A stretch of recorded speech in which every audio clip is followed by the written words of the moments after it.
Խոսքը գնում է Հայաստանի Ղանկավար Ազատական կուսակցության ատենապետ Հարություն Արաքելյանը։ Շնորհակալ։ Շնորհակալություն նախ հրավերքի համար եւ այս կազմակերպված միջոցառման համար։ Ասել եք շատ կա, բայց փորձեմ հանել ժամանակը եւ երկու խոսք ասել ուսումնասիրությունները, թե այս ամեն ինչը որտեղից է գալիս, ինչու է ստացվում, որ մենք մեր բանը գործը թողած ամեն անգամ հերթապահի պես փորձում ենք հակազգային, որից է ծրագրի դեմն առնել։ 2000 թվականին հայ ժողովրդին ոչ մեկ չհարցրեց, երբ որ մեր քաղաքական մեծամասնությունը որոշեց, որ Հայաստանը գնում է դեպի Եվրոպա։ Ողջ ազգին, երբ որ կներեք արժան, մեկը ուզում է վարորդ դառնալ, վարորդական իրավունք անելու, չգիտեմ, հոգեբուժական, շատ տարբեր այսպես պրոցեդուրաներ է անցնում, բայց ողջ ազգին փորձեցին, ոչ թե փորձեցին, վերցեցին եւ գործընթաց սկսեցին դեպի Եվրոպա, որից է հանրաքվե չարվեց։ Մեզ որից է մեկը չհարցրեց, արդյոք մենք մեզ համարում ենք եվրոպացի։ Արդյոք այսօրվա Եվրոպան է, որին մենք ձգտում ենք, Հեգելյան, Բեթհովենյան, Մոցարտի, չգիտեմ, մյուս, չկա նման բան։ Այսօր այնտեղ օրեկան 1000 հատ մեքենա է վարվում, չեմ խոսում, որ 40-45 տարեկանում արդեն իսլամական Եվրոպա է սպասում, որը հենց իրենք են սա ապացուցում։ Եվ բնական է, որ Հայաստանում պետք է ուղղորդվեր օրենքների մի ողջ շարան, սոցիալական քարտ, չգիտեմ, հոգի ու խղճի ազատություն, դրա անվան եհովականություն, պետք է գրանցվեր Հայաստանում որպես քրիստոնեական կրող,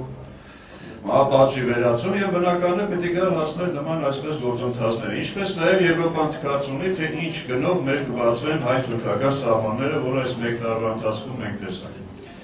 Ընդհանուր առմամբ Եվրոպայում գործում է այսպես մի նոր տեսություն, տեղեկատվական տնտեսություն։ Սա մի այսպես նոր տեսություն է, որը պետք է ապահովի գալիք Եվրոպային, այնպիսի սերունդով, որը պետք է դաստիարակված լինի, կրթակարգը պետք է հիմնված լինի տնտեսագիտության վրա։ Եթե կրթակարգը իր մեջ պարունակում է ազգային, որից է տարել, այդ կրթակարգը Եվրոպային պետք չի։ Տեղեկատվական տեսություն, տեղեկատվական կրթություն։ Իմի մենք որպես, սենց ասել, նաև Բոլոնյան այդ գործընթացն է մեջտեղ վերում, մի անգամից ասենք, որ Բոլոնյան գործընթացը դա ընդհանրապես վերաբերում է բարձրագույն կրթությանը։ Մեզ այսպես մանկապարտեզի տեղ են դրել, որը պետք է կրթեն եւ պատրաստեն Բոլոնյան կրթակարգի համար։ Եվ մի զարմացեք, որ նախարարը օգտագործում է տարատեսակ այդ տեղեկատվական հասարակություն, գլոբալ աշխարհ, տարբեր այսպես